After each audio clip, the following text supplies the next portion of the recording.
There was a conservative Jewish rabbi named Dania Ruttenberg.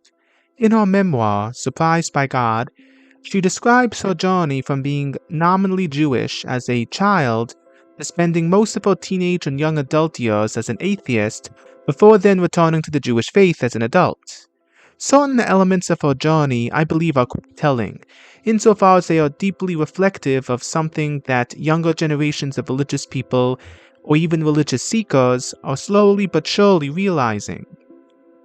Rothenberg notes that she chose to give up her belief in God while in the midst of attending a Rosh Hashanah service at a local synagogue.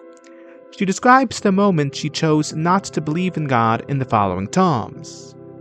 Quote, "By the end of the service, I could barely contain my contempt. After all, these people with their Brooks Brothers and Escada suits didn't know what they were doing or why. More than that, they didn't particularly seem to care. Why then should I care? I gazed out at the sea of bankers and lawyers and tennis-playing housewives standing up and sitting down in perfect synchronization. I decided that Marx must have been right about opiates, and on the very same day of judgment, I declared myself an atheist." Unquote. Just before then, she notes that she had begun to reflect upon the rather cartoonish way in which God had been presented, the caricature of the way he is presented in art and popular theological discourse. She recalls thinking to herself that it is implausible that most people would actually believe in such a vision of God, and that those who did take such a vision of God seriously obviously had a very shallow faith in which they didn't actually think that deeply about those theological questions surrounding the nature of God. This led to a broader issue, namely the general sense of insincerity. What appears to have bothered her more than anything else was the shallow, bland, vanilla religion of suburban Kachia, an approach to religion in which religion was often presented in its most marketable forms, that is, in a form that was, even if only slightly, watered down in order to appeal to the greatest number of people. Most people who attend religious services or who identify as religious practice religion simply out of force of habit. That was the way they were raised, you know? They never really questioned whether or not the way they were raised in the realm of religion was true or good or the best way to do things, and even if it was, they had no way of defending such a view. Those who didn't go at it with that approach were practicing religion because they happened to come from a community where the majority of people were religious, or more specifically members of a particular religion, and thus practicing a specific religion gave them a certain amount of social currency. It solidified their standing in the community. That which was meant to help facilitate contact with the divine or the transcendent became nothing more than a means of ensuring one's quote-unquote respectability. People thus don't take seriously the reality that getting into religion with less than pure intentions, or getting into religion without really appreciating what's going on, and therefore getting involved in religion while also not truly understanding its profundity or the beauty of what's going on, is scandalous. Many people with even minimal exposure to religion, even at a young age, viscerally know that religion is meant to bring us closer to the divine. It is one of the highest, noblest, most profound human endeavors. Yet, when one of the most life-changing things that humans can take part in fails to change our life due to a sense of complacency or willful ignorance on the part of its practitioners, that is one of the things that can shake the foundations of our religious sentiments more than anything else. Seeing such a discrepancy between what religion can or should be and, on the other hand, the way it is practiced, either causes an individual to cling to their religious tradition more fervently, or it destroys their religious sentiments altogether, as was the case with Rothenberg. Now, in what follows, I'm going to present a series of quotes from Rothenberg's book in which she discusses some of the insights she received while working her way back into religion. Quotes, "Words, in particular, the incessant flow of chatter and commentary in our brains, keep us hyper-aware of the separations between our individual selves and everything else. It's across those separations that, sometimes, the alchemy happens. Perhaps the mysteries of babies and rainbows aren't the domain of the philosopher, or perhaps a philosophy that doesn't allow for such things is distorted, incomplete. Perhaps the religious claim of understanding wisdom and love comes from experience walking through the haunted air, rather than pondering its meaning. Up to this point, quote unquote spirituality, as I'd been thinking of it, had demanded a great deal from me internally. Despite it all, I hadn't really been accountable to anyone else in my religious life. In the context of Judaism, Torah, and God, I hadn't risked more than superficial relationships. I hadn't allowed myself to become embedded in a context where people might really see what I was up to, and might be able to push me to become a better person and a better Jew. The dominant culture depends on our sense of isolation. As long as spirituality remains an individualized, personal experience, chances remain good that the inherently revolutionary potential of religious work will sit forever inert and untapped. Unquote. That is to say, words, systematic analysis, philosophy, even theology considered in an academic sense, can reveal a lot about the fundamental nature of reality. Yet, there is a limit to how much they can reveal. The most foundational elements, qualities, or principles governing reality, and thus that ultimate truth that they point towards, can be experienced, but ultimately go beyond words. Words, ideas, systematic approaches to religious or metaphysical truths can either A, dispose us to the experience of ultimate truth, or B, flesh out that experience of ultimate truth. So words have their place, yet words cannot substitute for the direct experience of ultimate reality, that act of being filled with that love of God, of receiving and reciprocating that divine love. Words serve to describe, define, and categorize things. Words thus face a limit. Words can, at best, only approximate the experience of ultimate reality. Yet, the reason why they cannot replace the experience of ultimate reality is because by having an over-reliance on words, we are attempting to define that which goes beyond all definition. We are attempting to categorize that which goes beyond all categorization. Religion and spirituality thrive the most in those spaces that exist beyond or in between words. They thrive not so much in that space of blind faith or being too lazy to think deeply about the Bible, church teaching, or the teachings of the saints, or the nature and significance of one's personal experiences, but rather in that space where we accept that no words will ever be enough to fully encapsulate and articulate what we experience when we encounter God, the divine, or the transcendent. When we accept that words have their place, but that no word has the final say. When we accept that theology is an ongoing process, an eternal striving to make sense of God, a process that is eternal because its object is eternal. All religion, all spirituality is ultimately born out of an experience that forever changes us. The state of our soul, our perceptions, our patterns of thought and behavior, and how we relate to one another. On the other hand, one of the purposes of language is to categorize.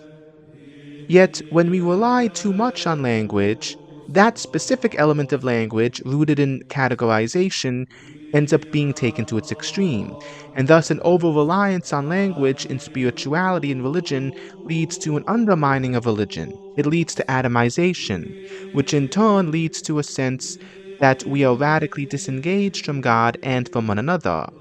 It leads to the notion that God is not really involved in all things, that the divine presence does not actually permeate all parts of reality, and that all things don't, even if only in a finite degree, imitate God.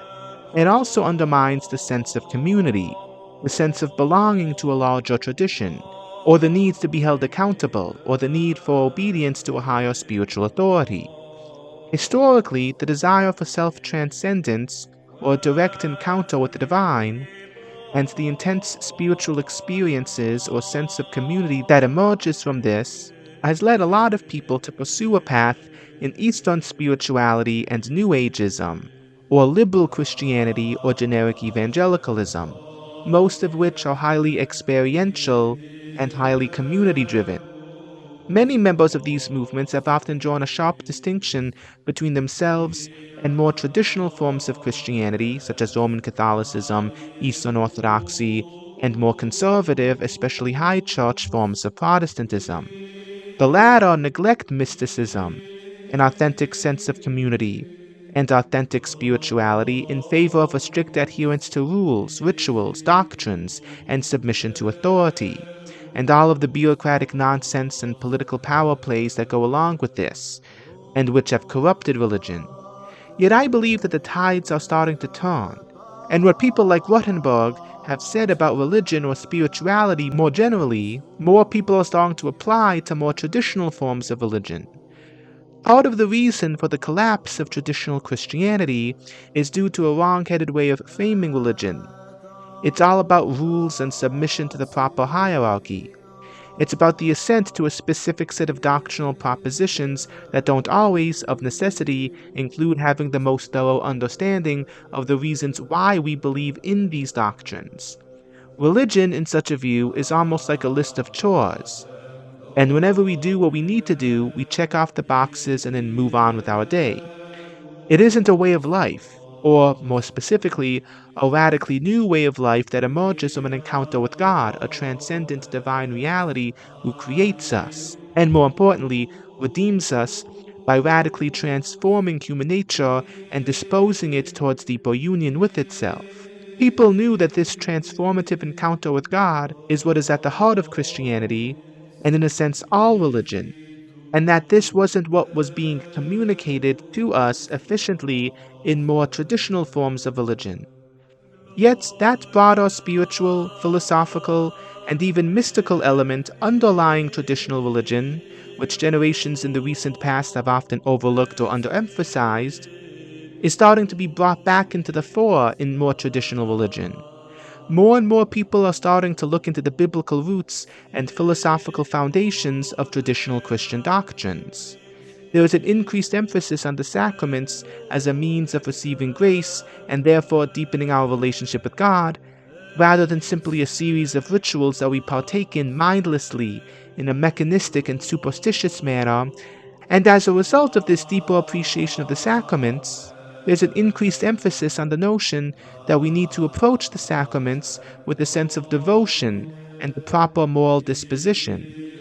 There's beginning to be an increased desire to balance the systematic with the mystical, the doctrinal with the experiential. There is an increased awareness of the notion that the church is fundamentally and indispensably a hierarchical institution, but that more fundamental than the hierarchical or institutional elements of the church is the reality of the church as the mystical body of Christ.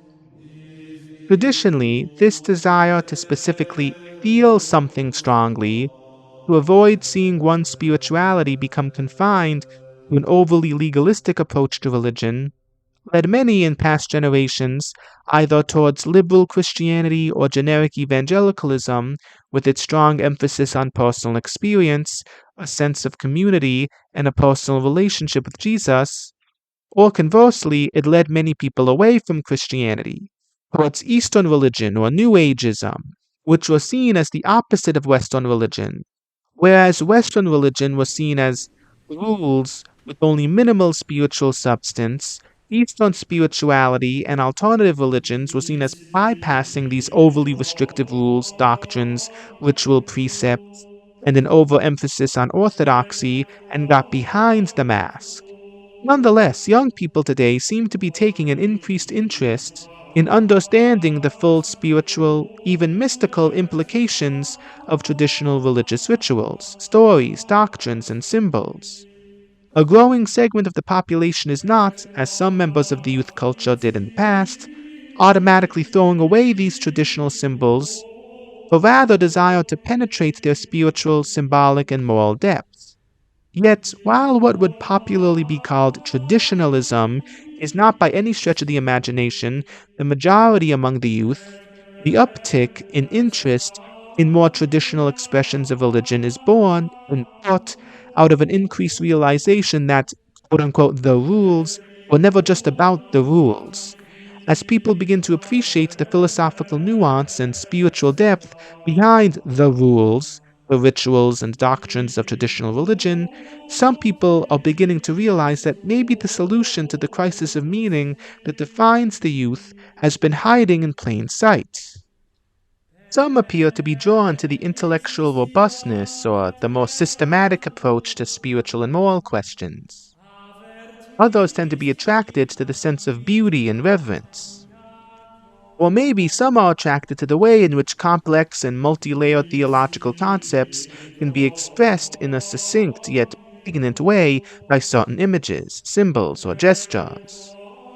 Traditional expressions of religion allow for a space for both the more philosophical and more mystical approach, and in some instances even represent a marriage of intellectual precision and openness to mystery. There are a myriad of reasons why, particularly the youth, leave traditional religion. The close connection between traditional expressions of religiosity and spirituality on the one hand, and institutional religion on the other, makes it an easy target of attack for rebellious, anti authoritarian tendencies. At the very least, it is seen as restrictive, undermining the desire to seek truth in as wide a way as possible or to find unique ways of expressing spiritual truth as one understands it. Many people, especially the youth, desire sincerity, especially in the realm of religion, which many people, even if only in an inarticulate or intuitive sense, see as one of the most consequential elements of human life, and are thus repulsed by the mechanistic and insincere approach to religion found among many of its adherents. Yet, people also want meaning. They want a framework within which they can discern truth. They want a sense that their life has a specific direction, a well defined goal. They want something that can provide a framework within which they can discern moral and spiritual truth, within which they can discern whether or not life has meaning, and if so, what this meaning is. They want, more specifically, a framework that takes into account all the different levels of truth at work in human life and the ability to synthesize them together in a succinct yet profound way. Profound insofar as it doesn't flatten out our spiritual life, but also takes into consideration its full depth and breadth. Yet they also paradoxically desire that these more systematic elements help to facilitate an encounter with the transcendent, which in turn reflects a deep recognition of the fact that there is something more at work in life than what is immediately present. The spiritual tendencies of man are therefore rooted in a desire for mystery. Neither of these things modern culture provides. It neither provides us with the ability to think clearly and critically about important issues, nor has it left us with any sense of mystery, transcendence, or anything to feel in awe about. People desire beauty, and with that a sense of authentic joy, that joy that transcends mere passing pleasure. But if there's anything that the modern world is good at, it's at providing passing pleasures at the expense of deeper forms of joy. It's not that most people are inclined towards traditionalism or theological conservatism, though this may be a factor in the uptick in religious attendance among some individuals to some degree, but rather it is born out of the reality that everything that modernity lays its nasty little fingers on becomes a shallow, uninspiring caricature of itself that fails to lift up the spirit or inspire in any deep or meaningful way, though it may have the illusion of that through playing on our emotions. Nor does it challenge us to live better than we do, or make us think deeply. It doesn't comfort us, but rather gives us the illusion of comfort or hope by not making us step outside of our comfort zone, by making negative emotions go away without getting at the roots of why we feel those negative emotions in the first place. It comforts us in the same way a mother comforts a young child, which, while having its place, is not the same as the peace of Christ or the sense of spiritual tranquility which religion offers us. All of this is what religion becomes in modernity, at least when modernity doesn't attempt to completely push religion and spirituality entirely out of our lives. Modernity is, unfortunately, something radically out of step with authentic spirituality of any kind. And yet, unfortunately, it has attempted to become the full horizon of human thought and action, thereby leading an important part, in fact, the central part of human life, to become not as nourished as it ought. People are starting to realize this and are not only seeking spirituality, but are also seeking a religion or spirituality that actually touches deeply on the most important parts of our being, that inspire and transform them in a manner that goes beyond what can be found in the world. The data, to some degree, bears this out. A study from Harvard University, conducted in December of 2022 and published in 2023, shows that 36% of young adults aged 18 to 25 suffer from anxiety and depression. Top reasons include financial issues, being unable to cope with the emotional stresses associated with the pressure to succeed, and stress concerning political and social issues. Yet there are three reasons that stand out in particular. One reason, making up 45% of the respondents, is the feeling that, quote, the world is unraveling. That is, that division and instability in the world are at an all-time high. Another, making up 44%, is a lack of any meaningful relationship. Top reason, making up 58%, about 3 out of every 5 respondents, is a lack of a sense of purpose, meaning, and direction. What's even more interesting is how this was framed. A lot of people thought of this in terms of not knowing what to do with their lives. On the surface, this seems very utilitarian. Where do I fit in society? What talents or skills do I have that allow me to contribute to society in a productive manner? Nonetheless, I would argue that the more utilitarian elements of meaning and the more existential elements are inseparable. When people feel that they are good at something, when people feel that they have some special or unique way they can contribute to the world, it's not uncommon for people, at least subconsciously, to see that as the purpose on account of which they were created, as being somehow connected with the purpose of their existence. Work begins to be seen as meaningful in the sense of fulfilling when it lies at the intersection of something that you're good at and something that you enjoy doing. Yet the meaningful in the sense of fulfilling and the meaningful in the sense of purpose oriented are often closely linked. Most people refuse to believe that they exist without a purpose, or that, similarly, that their purpose in life is to do something tedious, boring, insignificant, irrelevant, or that fails to fulfill us. Yet a lot of people feel that the reason why they are good at something, why it is fulfilling, is because it reflects something deep within them, something almost spiritual or metaphysical, something that connects them to some larger plan, something that allows them to contribute to some larger historical process, some larger providential or cosmic plan. Thus, among the biggest reasons for depression and anxiety among young adults is a sense of meaninglessness and a lack of a sense of community. Religion provides one medium or outlet by which people can overcome this. Religion provides a series of tools by which people can discern the plan of God in their lives, or articulate some framework within which they can judge things to be meaningful. At the same time, they also do so within the context of a larger community. Very often, this community is a part of a larger faith tradition that is hundreds, if not thousands of years old, and which is attempting to create a sense of historical continuity with the past. And in the case of Catholicism, Eastern Orthodoxy, and other similar traditions that place a strong emphasis on the notion of the communion of saints, or in the case of religions that take part in ancestor worship, what one sees is the notion that the community includes not only the living but also the dead. So people work out a sense of meaning and embark on the journey towards moral and spiritual growth within the context of a community that is both historically rooted and connected in some way with some transcendent reality, and thus not limited to the here and now. The Church, and in some sense all traditional religion, therefore finds itself at a crossroads.